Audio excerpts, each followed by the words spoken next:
आप सभी प्रशिक्षु अध्यापक एवं अध्यापिकाओं को मेरा नमस्कार। कैसे हैं आप लोग? आशा करती हूँ आप सभी बहुत अच्छे होंगे और आपका अपने YouTube चैनल ऑनलाइन शिक्षण में बहुत बहुत स्वागत है। मैं हूँ आपके साथ अंजलि बालियान और गाइस ये आपकी DLED सेकंड सेमेस्टर की क्लास है। तो आज का आपका विषय है वर्तमान भारतीय समाज एवं प्रारंभिक शिक्षा। इसके अंतर्गत हम पार्ट 2 डिस्कस करने वाले हैं आधुनिक शिक्षा का। पार्ट 1 में हमने डिस्कस किया था आधुनिक शिक्षा की नींव किसने रखी, आधुनिक शिक्षा के क्या उद्देश्य थे, उसके गुण क्या थे, क्या दोष थे, कितने स्तर में आधुनिक शिक्षा को विभाजित किया है, इन सभी के बारे में हमने कल की वीडियो में डिस्कस किया था। ठीक है दोस्तों, तो आज हम पार्ट 2 डिस्कस करने वाले हैं। इसमें हम जानेंगे कि कौन कौन से आयोग को स्थापित किया गया या उनका गठन किया गया शिक्षा में सुधार करने को लेकर के। ठीक है गाइस, तो अगर आपने उस वीडियो को मिस किया है, आप इससे पहले वही वीडियो जाकर के देखिएगा, तभी आपको आज का टॉपिक समझ में आने वाला है। उसके लिए आपको या तो आप आई बटन पर जाकर क्लिक करिए, वहां से आपको वीडियो मिल जाएगी, या फिर आप प्लेलिस्ट में जाकर भी देख सकते हैं। चलिए शुरुआत करते हैं। और सबसे पहला जो आयोग बना था वो था लॉर्ड मैकाले। ठीक है, लॉर्ड मैकाले के द्वारा एक नीति बनाई गई थी, गठन किया गया था और एक प्रस्ताव पारित किया गया था लॉर्ड मैकाले के द्वारा 1853 में। क्या हुआ था, इनके द्वारा कौन सी ऐसी बातें कही गई थी जो कि आज तक आधुनिक शिक्षा को में चली आ रही है, उसको कोई भी हटा नहीं पाया है। कुछ इनके द्वारा कही गई या बनाई गई ऐसी नीतियां हैं जो कि अभी तक आधुनिक शिक्षा में, जो वर्तमान में शिक्षा चल रही है, उसमें भी देखने को मिलती है। तो विस्तार से जानेंगे इनके बारे में। भारतीय शिक्षा के क्षेत्र में गवर्नर जनरल की कार्यकारिणी जो परिषद है उसके सदस्य थे लॉर्ड मैकाले। इन्होंने 2 फरवरी 1835 में एक प्रस्ताव पेश किया जिसमें इन्होंने लिखा था, इनका जो प्रस्ताव पारित किया, इसमें इन्होंने अपना उद्देश्य बताया कि भारत में व्यक्तियों की एक ऐसी श्रेणी तैयार की जाए। ठीक है, अंग्रेज लोग थे, तो इन्होंने जो ये प्रस्ताव पारित किया, इसके अंतर्गत कुछ ऐसी बातें लिखी थी कि एक भारतीय जो है, भारत में कुछ ऐसे व्यक्तियों को की एक श्रेणी को तैयार किया जाए जो रंग रूप से तो भारतीय हो, किंतु ज्ञान से, अपने विचार से, नैतिकता से, प्रवृत्ति से अंग्रेज हो। यानी वो चाहते थे कि रंग रूप से तो भारतीय हो, लेकिन अंदर से जो उनकी विचार है, उनके जो भावनाएं हैं, वो सभी अंग्रेजों वाली हो। तो वो इस तरह के भारतीयों को अंग्रेज बनाना चाहते थे। ठीक है, ब्राउन रंग के अंग्रेज बनाना चाहते थे। दूसरे शब्दों में मैकाले ने ब्राउन रंग के अंग्रेज तैयार करना चाहा जो कंपनी के निम्न स्तरीय कार्यभार को संभाल सके। यानी वो क्यों बनाना चाहते थे इस तरह के लोगों को, वो क्यों इंग्लिश सिखाना चाहते थे, अंग्रेजी क्यों सिखाना चाहते थे? क्योंकि वे चाहते थे कि यहाँ के लोग, जो कुछ श्रेणी के जिनको वे शिक्षित करना चाहते थे, कि वो अंग्रेजी सीखे और हमारे जो शासन है उसको सुदृढ़ बनाए और हमारा जो है कुछ कार्यभार संभाले, जो निम्न वर्ग का कार्य होता था वो संभालने लगे।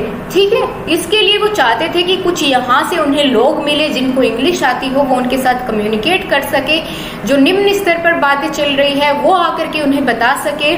ठीक है, अपना व्यापार करने के लिए उन्हें उन लोगों की जरूरत थी, तो इसलिए उन्होंने शिक्षा देनी चाहिए। उनका कोई अलग मोटिव नहीं था, उनका सिर्फ ये मोटिव था यहाँ के लोगों को शिक्षित करने का कि वो अंग्रेजों के उनके व्यापार में, उनके काम में मदद कर सके। ठीक है दोस्तों, लॉर्ड विलियम बेंटिंग ने मैकाले के प्रस्ताव को 7 मार्च 1835 को स्वीकार कर लिया। यानी इन्होंने जो ये प्रस्ताव पारित किया था उसको स्वीकार कर लिया लॉर्ड विलियम बेंटिंग ने। आगे बात करते हैं, आगे होता है चार्ल्स वुड आयोग की स्थापना। ठीक है, लॉर्ड मैकाले के बाद बनाया जाता है चार्ल्स वुड आयोग। तो इसका नाम किसके ऊपर रखा जाता है? Charles Wood. ठीक है, इन्हीं के नाम से ये बनाया जाता है, आप इमेज में देख सकते हैं। तो इन्होंने एक निर्देश पत्र जारी किया था 1954 में। उसमें क्या कुछ बातें थी शिक्षा को लेकर के, उनके बारे में विस्तार से जानते हैं। तो 1854 में सर चार्ल्स वुड ने भारत सरकार को एक नई शिक्षा योजना प्रस्तुत की। ठीक है, जो यानी लॉर्ड मैकाले ने शिक्षा की योजना नीति बनाई थी उसमें कुछ चेंजेस करके इन्होंने जो है उसकी समीक्षा करने के बाद अपना निर्देश पत्र जारी किया, जिसको वुड का निर्देश पत्र कहा जाता है। ठीक है दोस्तों, इस योजना के आधार पर अखिल भारतीय शिक्षा की एक नियामक पद्धति का गठन किया गया और इस योजना को किस नाम से जाना जाता है? Magna carta. ठीक है, भारतीय शिक्षा का मैग्ना कार्टा, यानी जो वुड का निर्देश पत्र है इसी को जाना जाता है भारतीय शिक्षा का मैग्ना कार्टा के नाम से। बहुत इंपॉर्टेंट है ये चीज, भारतीय शिक्षा का मैग्ना कार्टा वुड का निर्देश पत्र है। ठीक है, क्लियर। इस योजना में निम्न सिफारिश की गई थी। कौन कौन सी सिफारिशें की गई थी? कि उच्च शिक्षा का सर्वोत्तम माध्यम अंग्रेजी हो। इन्होंने कहा कि जो उच्च शिक्षा ग्रहण की जाती है वो सिर्फ और सिर्फ अंग्रेजी में दी जाए, यानी ग्रेजुएशन, पोस्ट ग्रेजुएशन ये सब चीजें इंग्लिश में हो। ग्रामों में प्राथमिक विद्यालय स्थापित किए जाए और इनमें स्थानीय भाषा में शिक्षा दी जाने की व्यवस्था की जाए, यानी जो प्राथमिक पाठशालाएं हैं उनमें तो दी जाए भारतीय, यहाँ की जो भाषाएं हैं भारत की, जो यहाँ की संस्कृति है, यहाँ की स्थानीय भाषाएं हैं उनमें शिक्षा दी जाए। लेकिन जब बच्चा जो है उच्च विद्यालय में या विश्वविद्यालयों में एडमिशन ले तो वो सिर्फ अंग्रेजी भाषा का प्रयोग करे। ठीक है, इनके बाद एक और आयोग की स्थापना होती है, उसका नाम है हंटर आयोग। उसकी स्थापना जो है W हंटर की अध्यक्षता में होती है, इसीलिए इसका नाम हंटर आयोग रखा गया। आप इमेज में देख सकते हैं। तो शिक्षा के क्षेत्र में हुई प्रगति का अध्ययन करने के लिए 1882 में श्री W हंटर की अध्यक्षता में एक आयोग की नियुक्ति की गई। दोस्तों, आपको सिर्फ ये माइंड में एक इमेज सेट करने के लिए बताया जा रहा है कि आप रिलेट कर पाए कि किस तरह से भारतीय शिक्षा का विकास हुआ। चाहे तो हम इसको छोड़ सकते थे, लेकिन हम छोड़ेंगे नहीं, क्योंकि हम चाहते हैं कि आपको हर एक चीज वो क्लियर कराए जो कि आपको, अगर आपसे कोई पूछता है तो आप उसकी एक बार अपने माइंड से वो चीजें बता सके अपने आप से। ठीक है, इसलिए हम हर एक जो उसका स्टेप था भारतीय शिक्षा की, जो अभी वर्तमान शिक्षा चल रही है वहां तक पहुंचने का, हम हर एक चीज आपको एक्सप्लेन करना चाहते हैं। और जो आपके एग्जाम के पॉइंट ऑफ व्यू से इंपॉर्टेंट होगी वहां हम आपको बिल्कुल बताएंगे कि आप इसको नोट करिए। ठीक है, तो ये अभी आपका सिर्फ एक माइंडसेट तैयार करने के लिए है कि हंटर आयोग ने फिर क्या क्या चीजें कही, इन्होंने क्या सिफारिशें की। इन्होंने कहा कि सरकार प्राथमिक शिक्षा के सुधार और विकास पर विशेष ध्यान दे, प्राथमिक स्तर पर मातृभाषा में शिक्षा उपलब्ध कराई जाए, इन्होंने भी यही बात कही। और माध्यमिक शिक्षा को दो भाग किए जाए, एक साहित्यिक शिक्षा जो विद्यार्थियों को विश्वविद्यालय में प्रवेश हेतु तैयार करे, और दूसरी होती है व्यवहारिक शिक्षा जो कि विद्यार्थियों को व्यावसायिक रूप से तैयार की। ये इनकी बहुत ही मुख्य बात थी, क्योंकि इन्होंने कहा कि जो शिक्षा है वो दो भागों में दी जाए, एक तो साहित्यिक शिक्षा और दूसरी बताई व्यावसायिक शिक्षा, यानी कि उन्हें इस तरह से तैयार किया जाए बालकों को, एक तो वो उच्च शिक्षा ग्रहण कर सके, इसके बाद इतना तैयार किया जाए, और दूसरा वे अपना कोई भी व्यापार शुरू कर सके, उस तरह की शिक्षा उन्हें दी जाए। ठीक है, यानी प्रैक्टिकल नॉलेज दी जाए चीजों की, जिससे वो कोई भी अपना काम शुरू कर सके। उसके बाद बात की तो शिक्षा के क्षेत्र में निजी प्रयत्नों को बढ़ावा दिया जाए, स्त्री शिक्षा की पर्याप्त व्यवस्था की जाए। ये कुछ मुख्य बातें हंटर आयोग की जो घोषणा पत्र था उसमें रखी गई। इसके बाद आता है भारतीय विश्वविद्यालय अधिनियम 1904। ठीक है दोस्तों, द इंडियन यूनिवर्सिटी एक्ट 1904। इसमें कौन कौन सी बातें कही गई और किसके द्वारा ये स्थापित किया गया उसके बारे में जानते हैं। 1904 में टॉमस रेले आयोग की सिफारिशों के मद्देनजर भारतीय विश्वविद्यालय अधिनियम को पारित किया गया। इसमें क्या कुछ प्रमुख बातें की गई थी उनके बारे में जानते हैं। इन्होंने कहा कि अध्ययन तथा शोध को बढ़ावा देने के लिए योग्य व्याख्याताओं की नियुक्ति की जाए तथा उपयोगी प्रयोगशालाओं और पुस्तकालयों की स्थापना की जाए। यानी इन्होंने कहा था कि शिक्षा देने के लिए जो एक्सपीरियंस टीचर है उन्हें ही लाया जाए, ठीक है, जिससे वो अच्छे से शिक्षा दे सके। तो इन्होंने यही कहा कि जो प्राध्यापक है वो जो है पूरे अच्छे तरीके से योग्य हो उस चीज को सिखाने के लिए, समझाने के लिए इस तरह के अध्यापकों की नियुक्ति की जाए और पुस्तकालय की स्थापना की जाए, इनकी व्यवस्था की जाए, प्रयोगशालाएं बनाई जाए। ये बात इसमें कही गई। और क्या कही गई कि विश्वविद्यालय में अधिक छात्रों की संख्या 50 से कम ना हो और 100 से अधिक ना हो चाहिए, यानी कम से कम 50 और अधिक से अधिक 100 होनी चाहिए फेलोज की जो संख्या थी वो। ये बातें इस अधिनियम के द्वारा कही जाती है।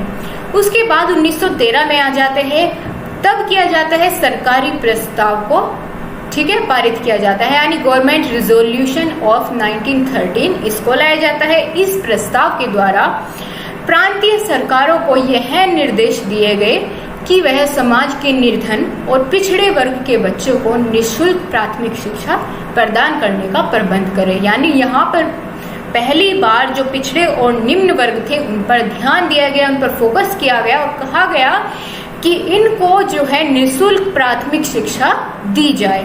ये बात इसमें कही गई। यह भी कहा गया कि जो माध्यमिक पाठशालाओं का भी विकास किया जाए, यानी जो मध्यम स्तर की पाठशालाएं होती है, माध्यमिक होती है, जिसमें जो है 5th to 12th तक के बच्चे पढ़ते हैं, उनकी भी सही से व्यवस्था की जाए। ये बात कही गई थी इस प्रस्ताव में। इसके बाद दोस्तों आता है सैडलर विश्वविद्यालय आयोग, इसका गठन होता है। सैडलर महोदय के द्वारा ही की अध्यक्षता में ही होता है, जो कि आप इमेज में देख सकते हैं, 1917 से 1919 तक। इस आयोग ने क्या क्या सिफारिशें की शिक्षा को लेकर के। इन्होंने कहा कि स्कूल की शिक्षा 12वीं तक होनी चाहिए, ठीक है, स्कूली शिक्षा 12वीं तक होनी चाहिए। उच्चतर माध्यमिक शिक्षा के बाद स्नातक स्तर की शिक्षा आरंभ होनी चाहिए, यानी 12वीं के बाद इन्होंने कहा कि स्नातक यानी ग्रेजुएशन, पोस्ट ग्रेजुएशन, ये इन सब चीजों को लाया जाए। और अध्यापकों के प्रशिक्षण के लिए ढाका और कोलकाता विश्वविद्यालयों में एक पृथक शिक्षक विभाग स्थापित किया गया, यानी टीचर्स को भी ट्रेनिंग दी जाए। ये बात तब से शुरू होती है और अभी तक लागू है। विश्वविद्यालय व्यवहारिक विज्ञान और प्रौद्योगिकी के पाठ्यक्रमों का प्रबंध करे, यानी प्रैक्टिकल नॉलेज देने पर ज्यादा फोकस करे। ये बातें कही गई सैडलर विश्वविद्यालय आयोग के द्वारा। उसके बाद गठन होता है कोठारी आयोग का। मोस्ट इम्पोर्टेंट, ये आपको बिल्कुल नोट करना है, इस पर लिख लेना है। ये आपके एग्जाम में बहुत पूछा जाता है कोठारी आयोग के बारे में, ठीक है। शिक्षा के जो नवीन प्रयास आपका ये विषय है, इसके अंतर्गत भी हम इसके बारे में, इन सभी के बारे में बात करेंगे, लेकिन यहाँ भी आप बहुत अच्छे से समझिए तो आपको फिर वो हमेशा के लिए याद रहेगा। हम एक बार उसमें रिपीट करेंगे, ओके। जुलाई 1964 में भारत सरकार ने डॉक्टर दौलत सिंह कोठारी की अध्यक्षता में एक शिक्षा आयोग का गठन किया। किसकी अध्यक्षता में, ये पूछा जाता है, दौलत सिंह कोठारी, ठीक है। इस आयोग की प्रमुख सिफारिशें निम्न थी। क्या क्या? शिक्षा के सभी स्तर पर समाज सेवा और कार्य अनुभव के विषय शामिल किए जाए और नैतिक शिक्षा और सामाजिक उत्तरदायित्व की भावना का विकास किया जाए। इन्होंने पहली बार आकर के क्या कहा कि नैतिकता और सामाजिक जो उत्तरदायित्व है ये भी बच्चों को सिखाने चाहिए, इनका भी ज्ञान उन्हें होना चाहिए अपने जीवन में, ठीक है। माध्यमिक शिक्षा को व्यावसायिक शिक्षा बनाया जाए, ये बहुत ही मुख्य रूप से इनके द्वारा बात कही गई। और उन्नत अध्ययन केंद्रों की स्थापना की जाए, यानी अच्छे अच्छे जो है लर्निंग स्कूल्स, कॉलेजेस बनाए जाए और कृषि अनुसंधान और शिक्षा पर बल दिया जाए। ये कुछ बातें इनके द्वारा, इस आयोग के द्वारा कही गई थी, ठीक है दोस्तों। समझ आया आप सभी को? आगे बढ़े, ठीक है। तो इसके बाद में फिर स्थापित होती है राष्ट्रीय शिक्षा नीति 1968 में, 1968 में, ठीक है। National education policy 1968। कोठारी आयोग की जो सिफारिशें थी उसको क्रियान्वित करने के लिए भारत सरकार ने 1968 में राष्ट्रीय शिक्षा नीति की घोषणा की। यानी जो बातें कोठारी आयोग के द्वारा कही गई थी उनको लागू करने के लिए, उनको जो है जमीनी स्तर पर चलाने के लिए इस आयोग की स्थापना की गई थी। इन नीतियों को बनाया गया था, ठीक है। इसमें क्या बात कही गई थी कि 14 वर्ष तक की आयु के जो बच्चे होते हैं, प्रत्येक बच्चे को निःशुल्क और अनिवार्य शिक्षा दी जाए। ये भी आपके एग्जाम के पॉइंट ऑफ व्यू से मोस्ट इम्पोर्टेंट है। ये किसके द्वारा बात की गई? राष्ट्रीय शिक्षा नीति, जो कि भारत सरकार के द्वारा 1968 में घोषणा की गई थी। इसके द्वारा ये बात कही गई कि जो 14 वर्ष तक की आयु के बच्चे हैं उनको निःशुल्क और अनिवार्य शिक्षा दी जाए। उसके बाद कृषि तथा उद्योग के लिए शिक्षा का विकास करने की बात इन्होंने कही और राष्ट्रीय आय का 6% शिक्षा पर व्यय करना इन्होंने शुरू किया। यानी जितनी राष्ट्रीय आय है, नेशनल इनकम का 6% जो है हिस्सा, वो शिक्षा के लिए इन्होंने रखा। ठीक है दोस्तों, आगे बात करते हैं। सबसे लास्ट में जो है एट द एंड एक और नीति बनाई जाती है, वो है नई शिक्षा नीति 1986 में ही, न्यू एजुकेशन पॉलिसी 1986। इसमें क्या बात कही गई? भारत सरकार ने 1986 में नई शिक्षा नीति की घोषणा की। इसमें कुछ प्रमुख प्रावधान कहे गए।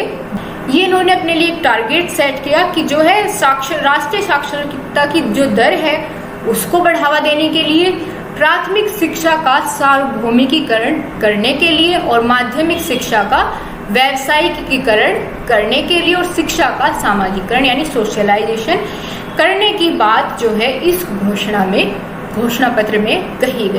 क्लियर है गाइस? तो फिर थोड़ा सा और इसको इलेबोरेट करते हैं और जानते हैं आधुनिक शिक्षा प्रणाली का आखिर स्वरूप कैसा हमें अब देखने को मिलता है। ठीक है, अंग्रेजों द्वारा प्रदत्त स्वरूप को आधुनिक शिक्षा प्रणाली बदल नहीं सकी है। कक्षा 5 तक प्राइमरी शिक्षा तथा उसके बाद 12वीं तक माध्यमिक शिक्षा और उसके बाद उच्च शिक्षा शुरू होती है अंग्रेजों के टाइम से, और ये अभी तक भी चली आ रही है। जैसा कि हमने सबसे शुरुआती यानी पार्ट फर्स्ट में जाना था कि आधुनिक शिक्षा को 3 स्तरों पर विभाजित किया गया है, प्राथमिक, माध्यमिक और उच्च शिक्षा। ठीक है, इन 3 स्तरों पर विभाजित किया गया है वर्तमान की शिक्षा को। और जो स्कूल है, कॉलेजेस है, उनके नाम आज भी किस तरह के हैं? अंग्रेजों के ही दिए गए हैं। यानी जैसे high school, middle school, BA, MA, B.Ed courses के नाम भी जो है अत्यधिक अंग्रेजी में ही दिए हुए नाम जो है अभी तक प्रयोग में लाए जा रहे हैं, उनमें कोई बदलाव नहीं किया गया है। ठीक है दोस्तों, तो कहने का अर्थ यही है कि समय बदला है लेकिन अंग्रेजों के द्वारा जो शिक्षा की नीति लाई गई है वो पूर्ण रूप से बदल नहीं पाई है। सही है, आगे बढ़ते हैं, बात करते हैं स्वतंत्र भारत की शिक्षा प्रणाली कैसी है। तो भारत के स्वतंत्र होने पर भारत सरकार ने शिक्षा में सुधार के लिए अनेक शिक्षा आयोग बैठाए, जिनमें राधा कृष्ण आयोग, मुदालियर आयोग, कोठारी आयोग ये प्रमुख है। कोठारी आयोग के बारे में हम जान भी चुके हैं। ये आयोग क्यों बनाए गए? ये बनाए गए जो मैकाले शिक्षा नीति है उसमें परिवर्तन लाने के लिए, उसको बदलने के लिए। लेकिन ये आयोग उसमें आमूल चूल परिवर्तन करने में असफल रहे हैं अभी तक के। इन्होंने मैकाले शिक्षा का संशोधन मात्र करना उचित समझा और आज तक जो शिक्षा के संबंध में आयोग बैठे हैं उन्होंने मैकाले को दूर करने के या मैकाले की जो नीति है, शिक्षा प्रणाली है, उसको दूर करने के कोई ज़्यादा खास प्रयास नहीं किए हैं। बस थोड़ा बहुत इन्होंने अपने अकॉर्डिंग इसमें परिवर्तन किया है, पूर्ण रूप से ये इसको अभी तक बदल नहीं पाए हैं। अब जानते हैं दोस्तों, कोठारी आयोग के अनुसार शिक्षा के क्या उद्देश्य थे। हमने उसके बारे में जाना कि वो क्या उन्होंने अपने आयोग के द्वारा क्या सिफारिशें की थी। अब जानते हैं उनके उद्देश्य क्या थे। पहला है उत्पादन में वृद्धि करना, सामाजिक एवं राष्ट्रीय एकता का विकास करना और जनतंत्र को सुदृढ़ बनाना, देश का आधुनिकीकरण करना और सामाजिक, नैतिक तथा आध्यात्मिक मूल्यों का विकास करना। ये कुछ उद्देश्य निर्धारित किए गए थे कोठारी आयोग के द्वारा। ठीक है दोस्तों, चलिए आगे बात करते हैं। आपके लिए अब है क्वेश्चंस ऑफ द डे। आज आपने क्या सीखा है उसको लेकर के आपसे 2 क्वेश्चंस अराइज किए जाएंगे। उनका जवाब आपको कमेंट बॉक्स में देना है जो भी इन क्वेश्चंस के सही जवाब सबसे पहले देगा उसका नाम अगली वीडियो में अनाउंस किया जाएगा। ठीक है दोस्तों, तो आपके लिए पहला क्वेश्चन है, अंग्रेजी शिक्षा का मैग्ना कार्टा किसे कहा जाता है? अगर आपने मेरी बात ध्यान से सुनी है तो आप एकदम से देख करके समझ जाएंगे ऑप्शंस में से कि कौन सा बिल्कुल सही होगा। अगला क्वेश्चन आपके लिए है, भारत में पहला विश्वविद्यालय कहाँ खोला गया था? ये आपको सर्च करना है, अगर आपको पता है तो बिल्कुल बताना है, नहीं तो इसका आंसर मैं अगली वीडियो में, अगली क्लास में आपको बहुत अच्छे से एक्सप्लेन करूंगी। ठीक है दोस्तों, और अगर आपको आज की वीडियो अच्छी लगी है तो लाइक करिए और अपने दोस्तों के साथ अपने सभी फेसबुक व्हाट्सएप ग्रुप्स में शेयर कीजिए। Thank you so much guys, मिलते हैं आपसे नेक्स्ट टॉपिक के साथ अगली क्लास में। तब तक के लिए bye bye, take care, stay home, stay safe.